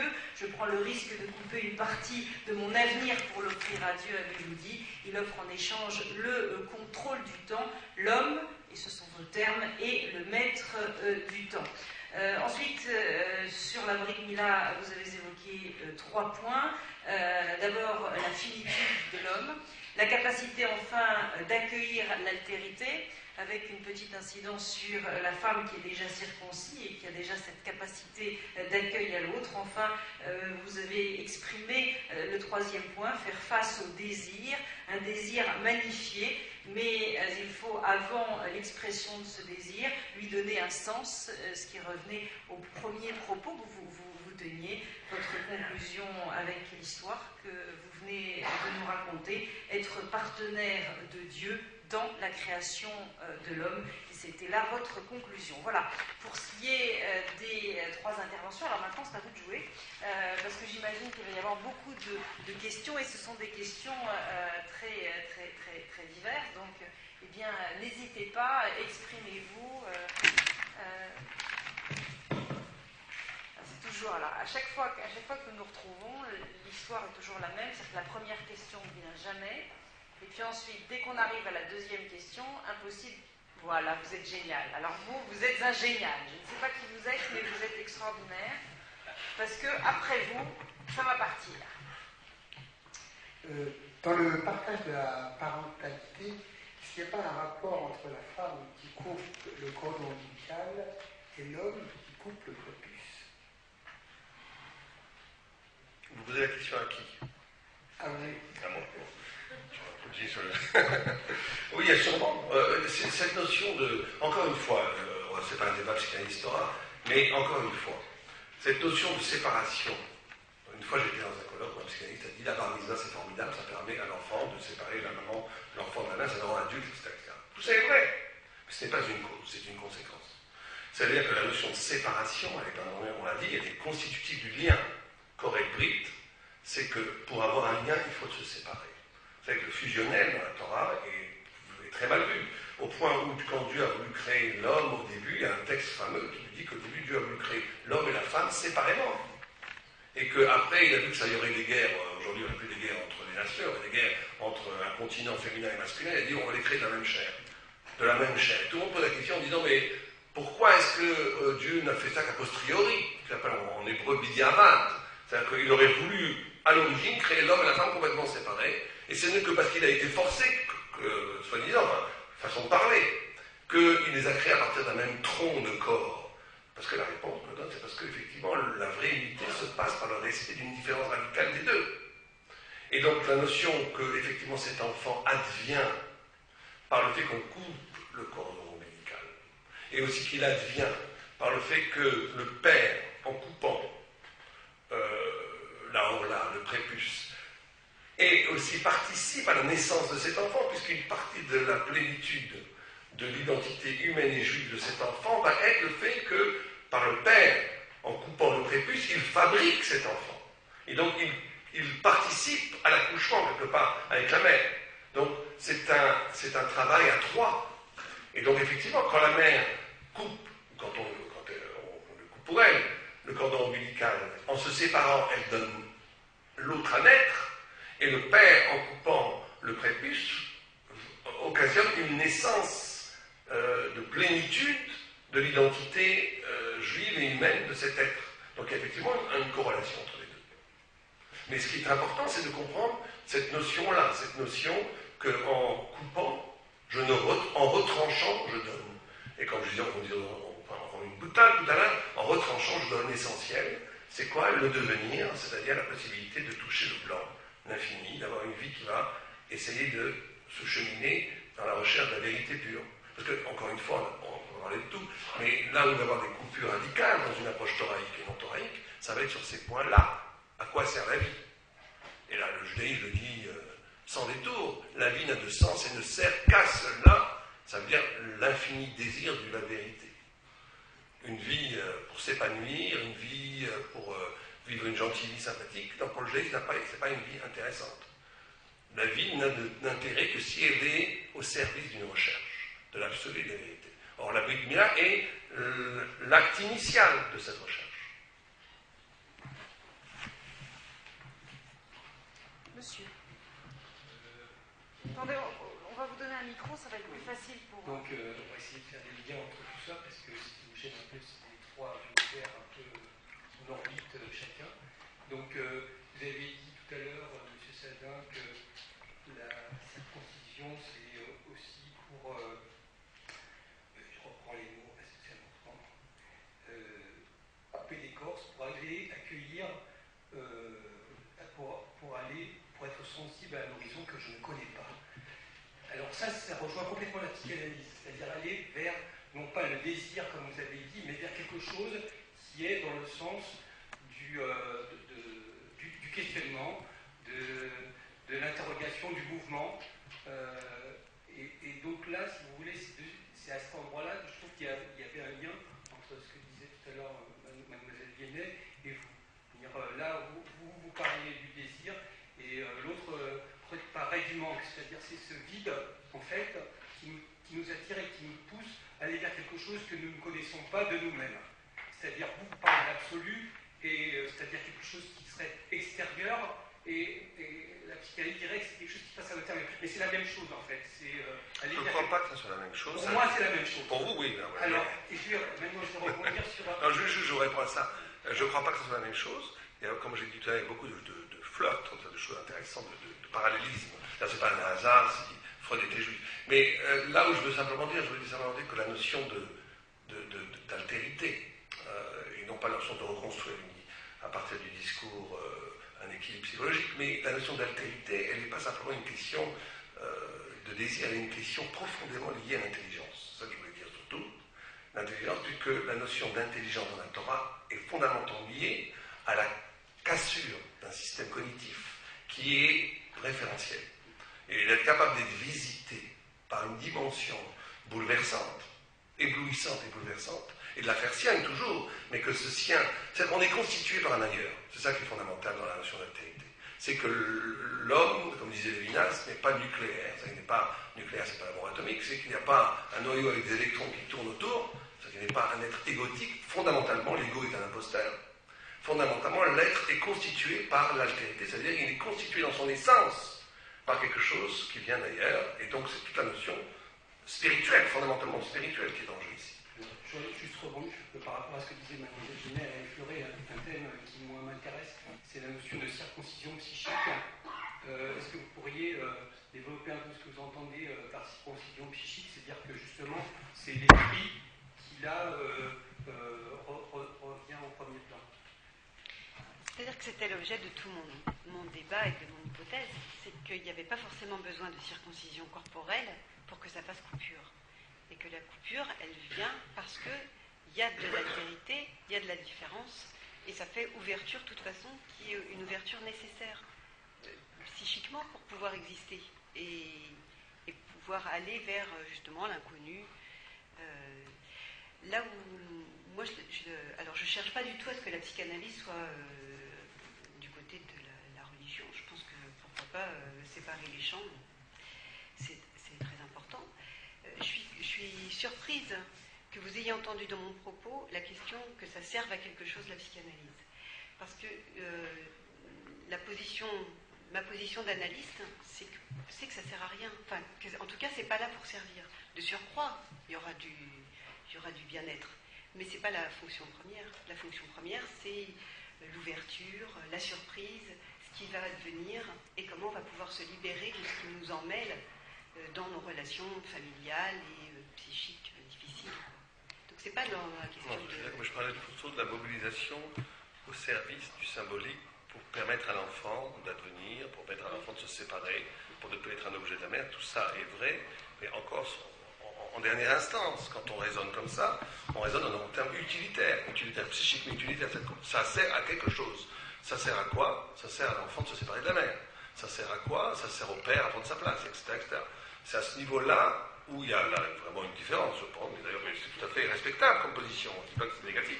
Je dis que ce n'est pas ce que la Torah dit sur cette notion-là, et vous verrez tout le temps, en dernière instance, je dis bien en dernière instance, c'est pas dans les hyperstructures.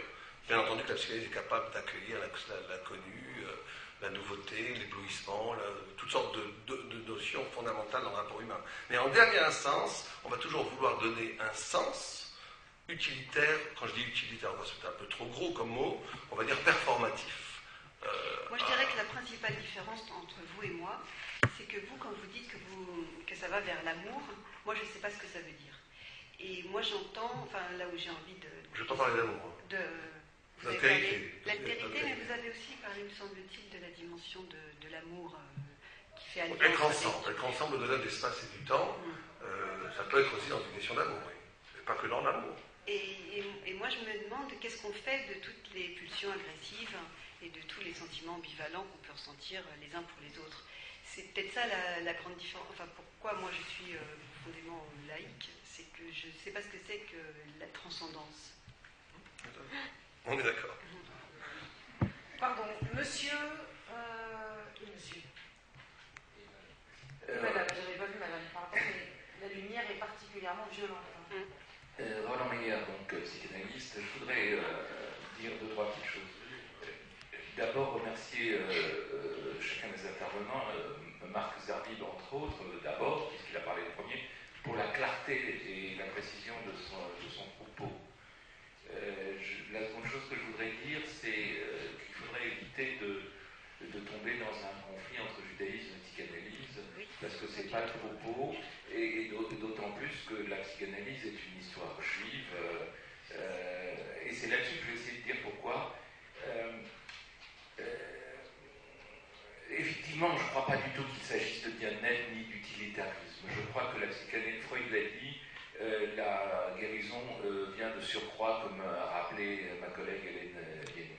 Ça vient de surcroît, c'est en plus. Et c'est en plus, je le relis à quelque chose de très juif, et je ne sais pas quel verset, le rabbin Saline le sait mieux que moi, et tu choisiras la vie. Mais pour choisir la vie, je pense qu'encore une fois, il faudrait accepter, et je suis d'accord avec Raphaël Saline, l'altérité.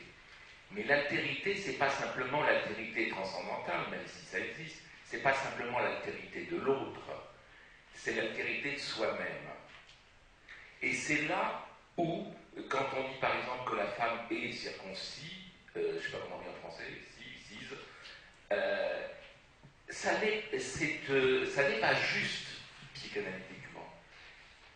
Que la femme soit a priori circoncis parce qu'elle n'a pas l'organe, si vous voulez, mais je crois que principalement la psychanalyse a comme fonction de faire que chaque sujet soit différent de lui-même, que le sujet soit autre de lui-même. Et c'est ça une cure analytique. Et c'est pour ça que les femmes, elles ont beau être nées femmes, encore faut-il qu'elles acceptent quelque chose de la féminité et qu'elles s'acceptent comme circoncis d'emblée. De la même façon, un homme né, Freud nous l'a appris, on n'est pas homme ou femme. Il y a bisexualité.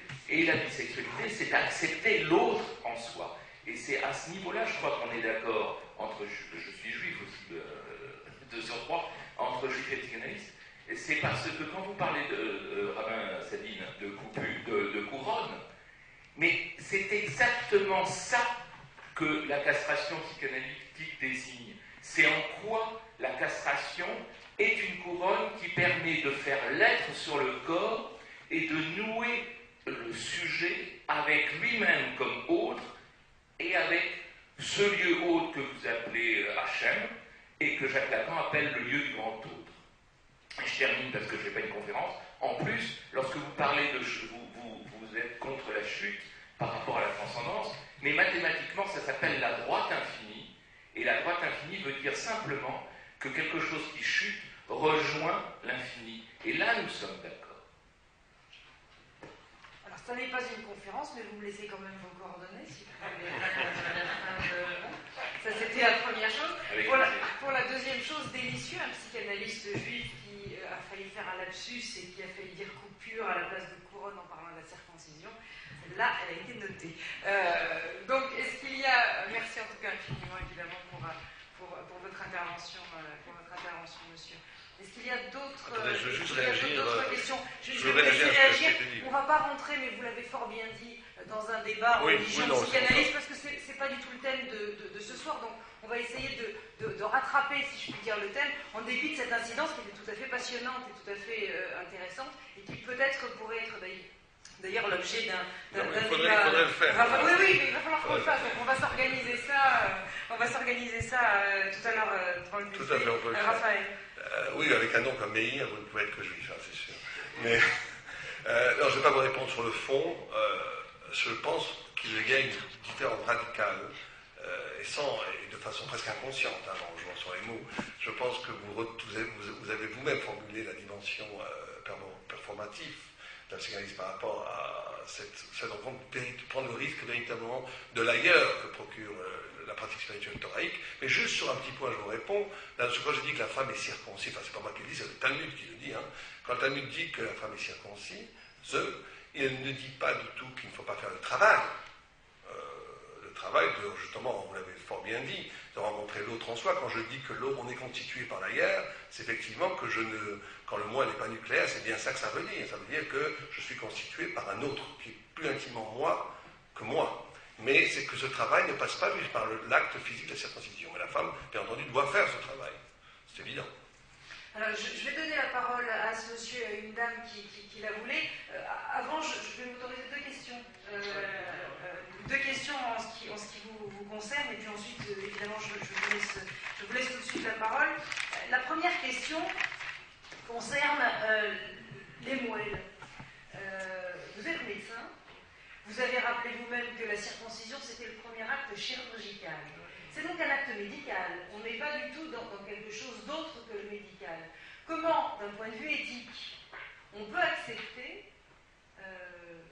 que cet acte médical sur un enfant fragile, puisqu'il a 8 jours, soit fait à la maison, à l'intérieur de la maison, avec une fête pour certains, des orchestres, je vous passe ce qui peut entourer cette cérémonie, par quelqu'un qui n'est pas officiellement un médecin. Est-ce qu'il y a un travail à faire là-dessus? Parce que vous parliez de formation, d'accord, mais il y a quand même une responsabilité qui là est grave. Oui, enfin, dans la société actuelle, il y a quand même une histoire de la circoncision à travers l'humanité. Ce geste était fait bien avant que le médecin soit autre qu'un barbier, d'ailleurs, parce que c'est le barbier. Au global, donc, il y a une tradition de la transmission de la technique de la circoncision dans le judaïsme, avec des règles très strictes, avec une notion également de section et qui chirurgicalement est assez exemplaire, avec le retournement du prépuce qui permet très rapidement chez un enfant qui a encore tous les facteurs d'hémostase de sa mère de cicatriser quasiment en 24-36 heures. Donc lorsqu'il y a cette espèce de compagnonnage basé sur une halakha, sur des règles, sur une tradition qui s'est transmise vers des moelles qui ont considéré par mitzvah, ou considéré par c'est quoi une mitzvah, ont un éducateur, ont un maître qui leur a appris la circoncision telle qu'elle doit être pratiquée dans le judaïsme. Je pense que, à part quelques personnes qui perdent l'esprit ou qui ont, à notre époque, des pratiques sans aucune asepsie, la preuve par l'humanité et par le temps a démontré que cet acte pouvait très bien être réalisé à la maison par quelqu'un formé, sans qu'il y ait de danger. Voilà. Et la médicalisation à outrance, à cet âge-là, je ne parle plus après quelques semaines, mais à cet âge-là, la médicalisation à outrance me paraît ne pas répondre à ce que la réalité quotidienne et historique a démontré. Voilà. Maintenant qu'il y ait un certain nombre, maintenant que le progrès médical est connu, qu'il y a un certain nombre de règles de prévention, tout ce qu'on a dit par rapport à l'hypospadias, par rapport à l'hémophilie, tout ça, c'est l'hémophilie du siècle, tout ça doit à tout prix, comme dans tout acte médical et encore plus chirurgical, il doit avoir une formation et une transmission avec une parole qui doit être donnée à l'acteur pour que justement il sache quels sont les pièges et les risques de son. Tout acte qui est fait sans devoir de réalité peut être dangereux. Quand il est fait dans un mysticisme complet, en dépit de ce que maintenant on sait par rapport à la sceptique, ça pourrait être dangereux. Mais ce n'est pas le cas. Les moyens de comparaison de France sont à 99,9% des gens de qualité, responsables et bien formés. Oui, alors, juste une question, et je vous donne la parole en ce qui concerne maintenant la sensibilité, parce que vous l'avez évoqué tout à l'heure. Est-ce que c'est un acte qui change la sensibilité sexuelle de l'individu? Alors ça peut être posé qu'à ceux qui ont une expérience sexuelle avant la circoncision et une expérience après. Donc ça ne concerne que les gens qui ont été circoncis à l'âge adulte ou d'adolescence avancée. Il n'y a pas eu d'enquête qui a été faite par rapport à la modification sexuelle. Beaucoup ont un peu accusé, en particulier les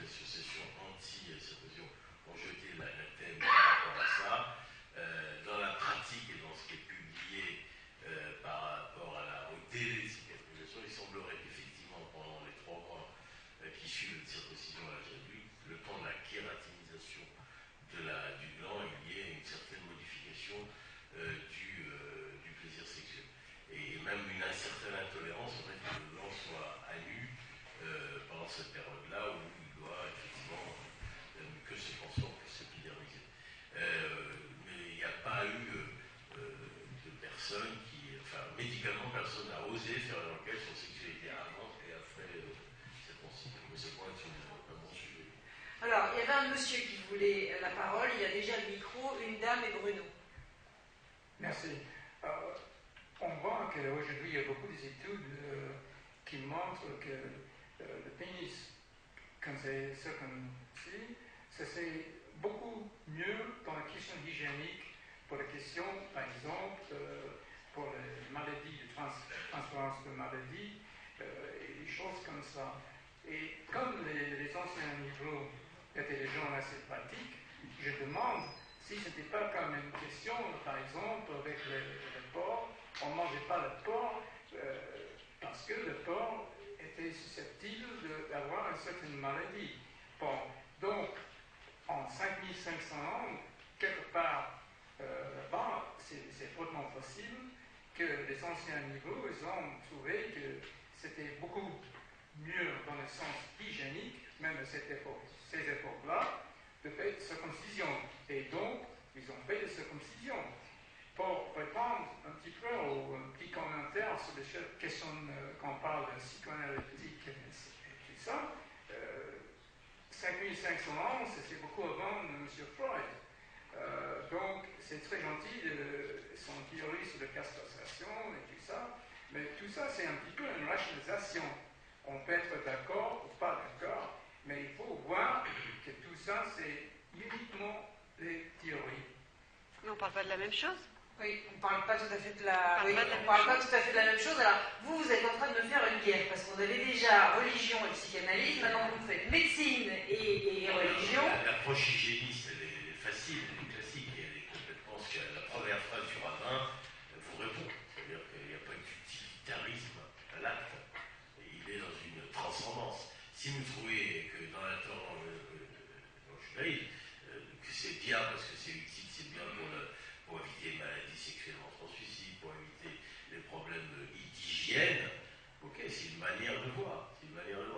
Mais la vision juive, je peux faire un rabbin, un peu sur rabbin, elle est au-dessus de ça. Vous le faites très bien, donc continuez.